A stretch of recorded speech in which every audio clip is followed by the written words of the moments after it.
Okay, bringing you an update here. We left Damascus this morning around 9 a.m. We've been driving for about 5 hours or so. It's now like 2:30 in the afternoon. We're pretty much driving through the desert here. We're heading northwest to Aleppo.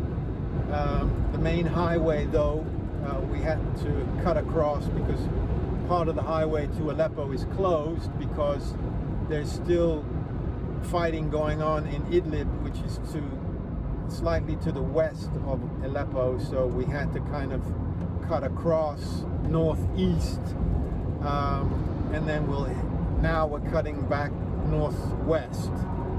So we kind of had to go around as opposed to going straight.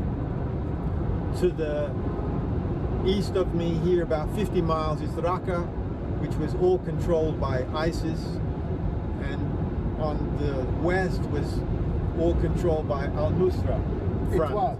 It was. I say it was, right? No. But still fighting going on in Idlib. Yes, this is why we're going around it. And another, I would say, hour and a half, we should arrive in Aleppo. So, inshallah. So, key driver here, Mohammed. Along the way, we've seen a lot of like burned out buses, and I saw, passing burned out American Humvees and stuff like this. So there's been lots of things on the way, on the side of the road. But making our way, and not much, well, hardly any traffic that we noticed. So all is good, and talk to you later. Bye-bye. The name of the show is The Way to Go. We had a different type of opening.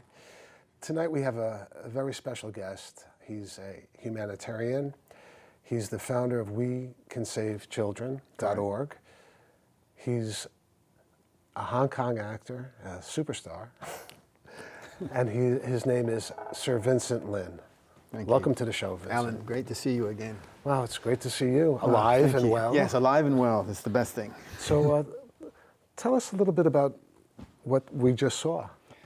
Well, I got back from Syria a month ago. Yes. I had been trying to obtain the visa to get into the country, which is extremely difficult. And so I was denied a bunch of times. And originally I was bringing supplies, donations, clothes, and so forth, school supplies to refugee camps in northern Lebanon, which I've worked in numerous times. But the visa came through, and so my plans changed, and I decided to take all the supplies, donations, which was, came to like 300 or so pounds, maybe more, 400, I think. And so my colleague, Mohammed, met me in Beirut, and we drove to the Syrian frontier border. I have a question. So the refugees, where were they fleeing from? Well, when we say refugees from which country? Oh, no, you said earlier the refugees. Okay, well, these would be the Palestinian and Syrian refugees now because of the conflict that's been going on like, this is the 9th year now, or will be the 9th year. So not only the camps in Lebanon have Palestinian refugees, which has been going on 70 plus years, but the overflow because of the crisis in Syria now have refugees from Syria too. Okay, I'm sorry. I just wanted No. I was curious. Most people don't know. So you're driving along. Yes. What do you see? I mean, you talked about it, but I mean, what is it like to see? Like you're in the middle of like a war, right? I mean, war's well, right now there is war still going on. Wow. There are 4 major terrorist groups that are fighting. Besides obviously ISIS, but there's Tahrir al-Sham, there is Jabhat Fatah al-Sham, which is what is called al-Nusra Front. They're also fighting. So Idlib is a very large city, and so they basically fighting each other, and of course civilians always get killed, Right. families, children, and so Collateral forth. damage, right? Yeah, and of course there's Turkey is there, Russia is there, Syrian army is fighting. So where were you going? In that particular, we we had driven from Damascus, the capital city, Right. and we were driving to Aleppo. Aleppo is the second largest city in Syria. Was originally pre-conflict, so pre-2011, 4 million people. Wow. And normally it would take around 3.5 hours going straight, but because of the intense fighting that's going on in Idlib province, we have to kind of go an easterly route and bear around it. So it takes close to more like 7 hours. Again, I heard a lot about Aleppo, recently. Of course, yes. What's going on there, or what went on there? Well, as I said, you had a population of 4 million. Right. Now there is 2.8. Yeah. So, just to give you kind of some basic facts, Syria basically is about the size of Illinois. You have, again, pre-conflict, 23 million population, but half of the population has been displaced. So just think of that amount of people, 13 plus million people. Crazy. Have been displaced. So of those, 7.5 million have tried to flee. So fleeing from their homes and of course fleeing across into another border. So that fleeing to Iraq, fleeing to Turkey, fleeing to Lebanon, fleeing to Jordan, wherever they can flee to. And so the other 6 million have been displaced inside the country. And of that, about 2.5 million children are homeless. And from that, about 150,000 children are orphaned. Yeah. Was that or helping the children? Was that the focus when you went? Well, it's why I started We Can Save Children Right. some 5 years ago. Right. At that time, I was working in Central Africa, and for the past 3 years intensely, I've been traveling all throughout the Middle East. So yes, of course. I mean. Right. Answer to your question, yes. Yeah. So getting the supplies that I originally was going to bring the refugees in Lebanon, Right. I decided, look, nobody needs them more than children in Syria. Well, So saying that, I guess we do have some stills that we'd like to share, yes, maybe, please. and Yeah. of a child, Mm-hmm. and maybe we could share the stills. There's one. Yes, this little boy's name was Ibrahim. Right. And interestingly, on our way to Aleppo, my, I guess, tour guide, all-around fixer, and he's become an extremely good friend these past 3 years and colleague. He's been a tour guide in Syria for some 20 years. Right. So this little boy, Mohammed always stops at this kind of like cafe along the way. It's Right. in a small town called Salamiyah. And Ibrahim is 8 years old, so he's only known of war. His father died fighting for the Syrian army, so he never knew his father. Wow. At that point, Yes. we didn't know where the mother was. And so we believed that the child was orphaned, and he would hang around this cafe, and the owner of the cafe would let him just, collect, he would collect like tin cans, Right. aluminum, so that he would sell so they could melt it, Right. There was a grandfather, but the grandfather was abusing him and making him, basically work to support the grandfather. Right. So I gave him that baseball cap, and I Yes. put it on his head backwards. Right. And the sad thing is that he couldn't take the baseball cap home because the grandfather would sell it. Yeah. So the owner of the cafe kept the baseball cap so he could. But there's been recent news that the mother was located. Oh wow. Yeah. And so she has been able to get custody from the court and from the grandfather who was abusing, and so she's now taken him to Homs.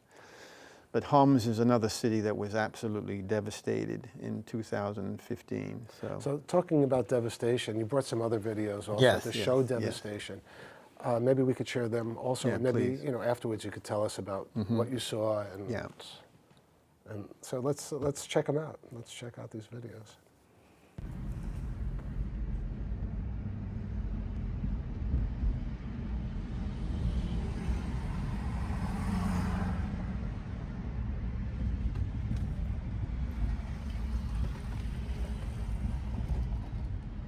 This is Khalid al-Walid Mosque. Khalid is one of the Muslim leaders who didn't lose any war before Islam and after. We call him the sword of Allah. And this is entering Homs. It looks like an apocalypse. Both sides. Obviously the street is very clear, but look. Everywhere on the side, another one.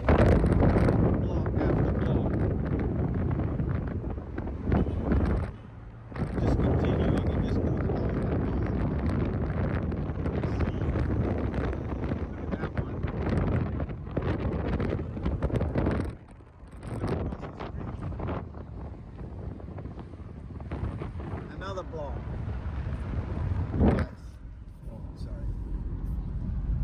Gotta bring the phone down, sorry, because there's a checkpoint coming up and I will turn it off anyway.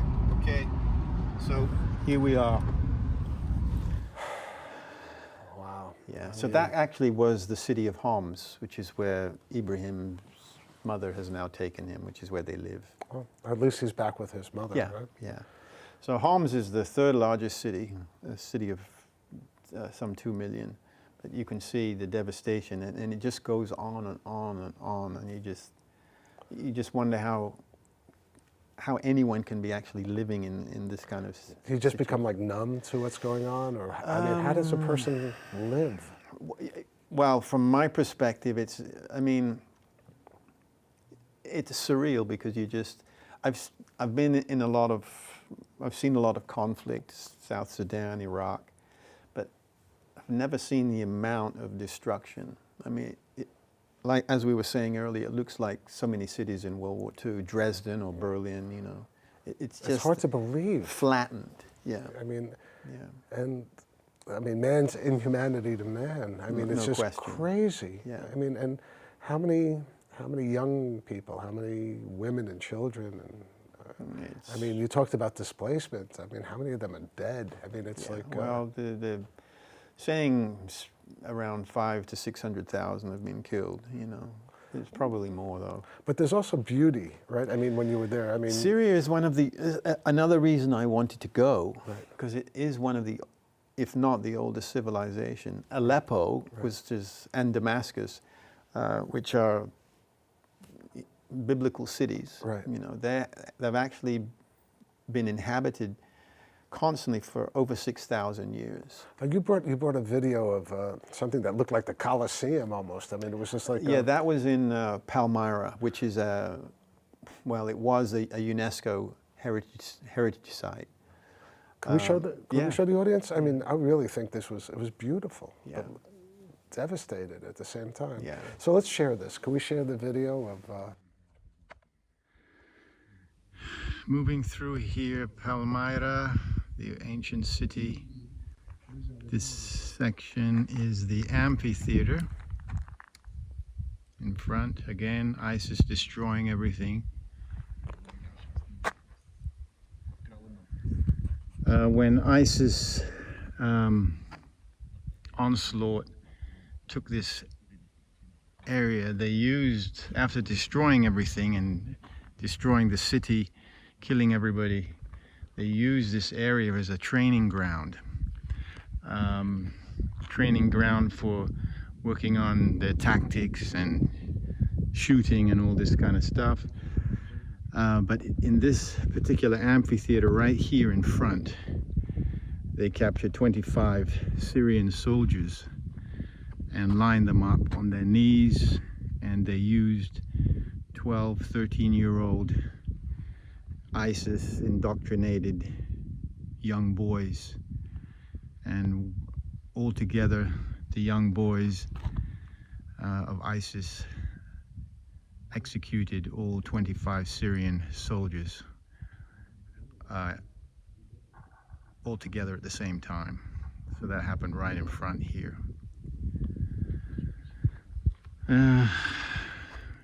There's so many stories and things I've heard. I don't know. Kind of defeats the imagination, really. And so that's this.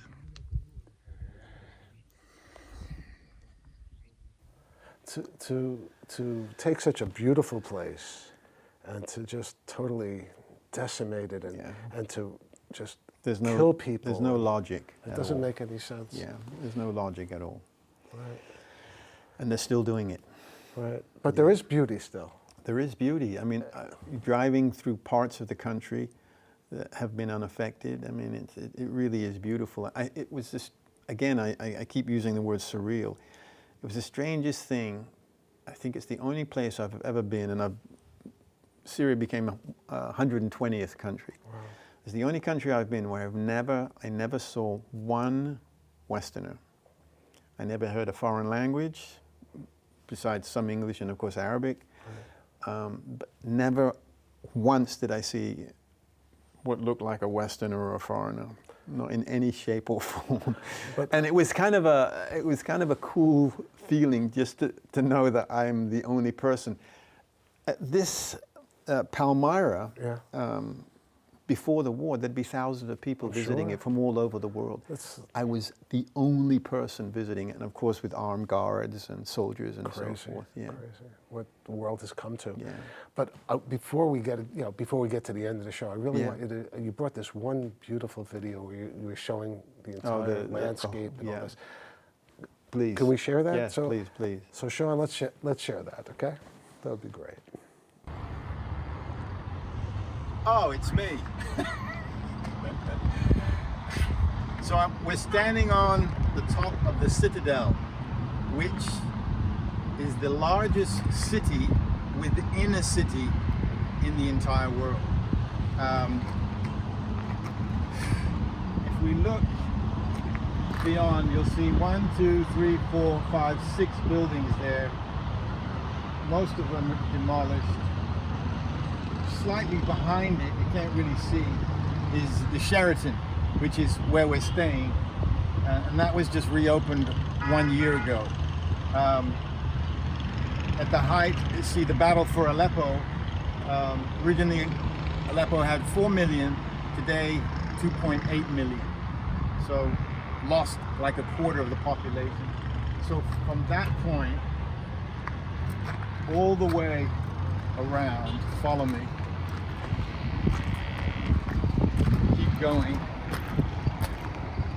and slightly beyond, this was all controlled by various terrorist groups. And actually the Syrian army were on the top here.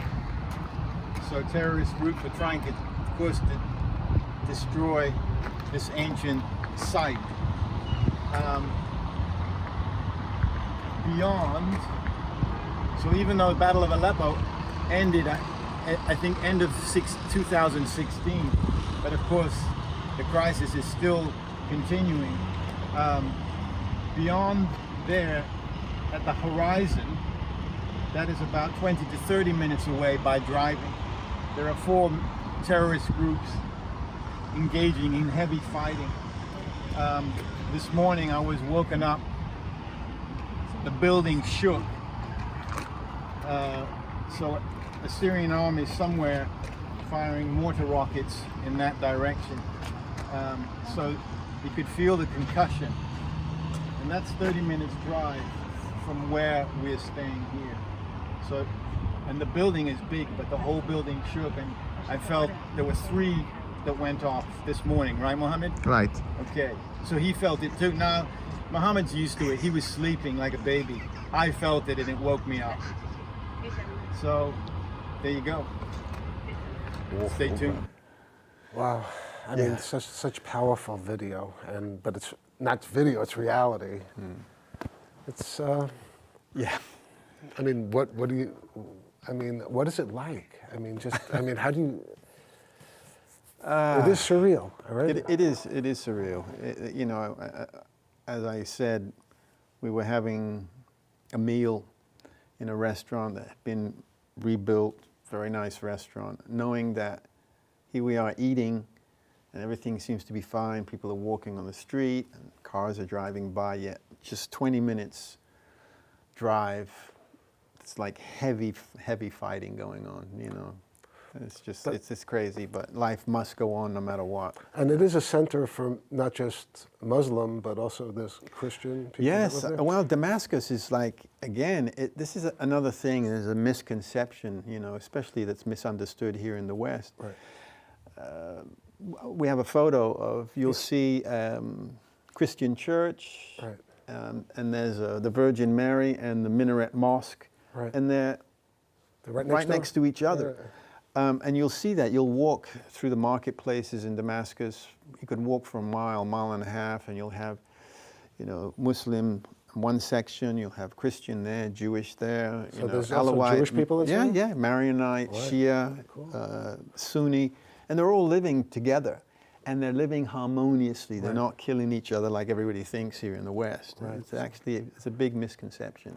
Right. Yeah. I think the politics gets in the way of life sometimes. Yeah, very much so. I mean, because I think the nature of people usually, as long as politics isn't involved, is you try to make the best out of it. You know, just try to do the best you can. Yeah, I think, you know, everybody wants to just go about their day and live peacefully. So my big question is, Yeah. why are you here today? I mean, is there something that you're trying to communicate to the world? Well, do you need people to help? Yes, it's always, you know, I mean, this time of year as we get to the holidays, you know, it's family, but there are so many children that are not going to be able to celebrate it who've lost their families. And so, you know, maybe you can help by donating to my foundation so I can get necessary scholastic supplies, medical supplies. And we have that at the end credits for people Yes, to. correct. Yeah. And what's the name of your organization again? We can save children. .org. .org. That's the most. Got to get the .org in there. Right. And you help people. You help children throughout the world. And Yes. and not only do you fund these things, you go out and actually help those people. do. You go there. You save children's lives. Yes, very much so. And that, I mean, you should look at one of the older episodes that we had together a couple of years ago. I mean, it was, you know, you put your life on the line to save children. But you know, it's not, I do, and I have, and I've come very close within inches of losing my life. But there are people on the ground that, you know, drivers, my colleague in Syria. Oh, you got to see, I'm wearing I Love Syria, so we've got to get that. Right, you got it. It's there. But my colleague in Syria, I got to mention his name, Mohammed Kher Al-Kusi. Yes. I mean, without him, you know, I'd be lost. So people on the ground in these places are extremely helpful and take care of me as well. So. Right. But you know, you work for the UN. I mean, you're a person who has, you know, you could be the movie star you've always been. You know, I'm sure there's parts for you right now. I mean, you worked with Jackie Chan. You were an international star. I was, yes. And then you gave it up. I did. In a way. I mean, you know, in a kind of a way, yes. To do things that are more meaningful in life. It's the most meaningful part of my life. Right. Yeah. I mean, you're a concert pianist. You know, you're classically trained and fantastic. You played Carnegie Hall several times. Yeah. I mean, you're a world-renowned person, and yet you put your life on the line for children. It's a remarkable life. It really is. Thank you. Thank you. So, what's next for you? Well, in the humanitarian world. Yes, in the humanitarian. Well, I have to follow up on making my first trip to Syria and go back next year, 2020. Yes. I also have to return to Uganda because there's 1,100 child orphans in 3 refugee camps that I need to go and see and bring supplies to. So that's a lot. And you go with how many people usually go to this thing? Whomever wants to go with me. I remember the last time I saw you, you brought this nice young lady. Yes, with, Charlotte, and is she she still is part my of the project? Yes, she sure is. Is she still part of the Oh, program? yes, I mean, definitely that's part of the program, part of my life. Yeah, That's great. I mean, Yeah. and what a life. I mean, you're going to keep on doing this like forever? yeah. Well, what's forever, but for as long as I can. Yeah, yeah. And I mean, we have a few moments.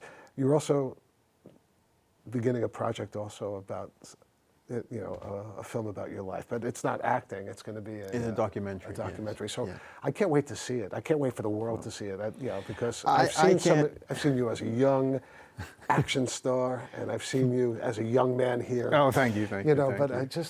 you've done so much. You've done so much. Yeah, it's a good thing. That's I'm looking forward to just continuing on what I do. Yeah. And maybe get a little rest now before the next. Yeah, I know. For the last 3 Christmases, I've been away, so this one I will stay put. That's awesome. Yeah, it's great. I mean, it's always good to have you on the show. Thank And, you. Yeah. Great to see you again. Yeah, and hope to see you again real soon. For sure. But of course, there's just one thing left to say. That's a wrap. Good night, folks.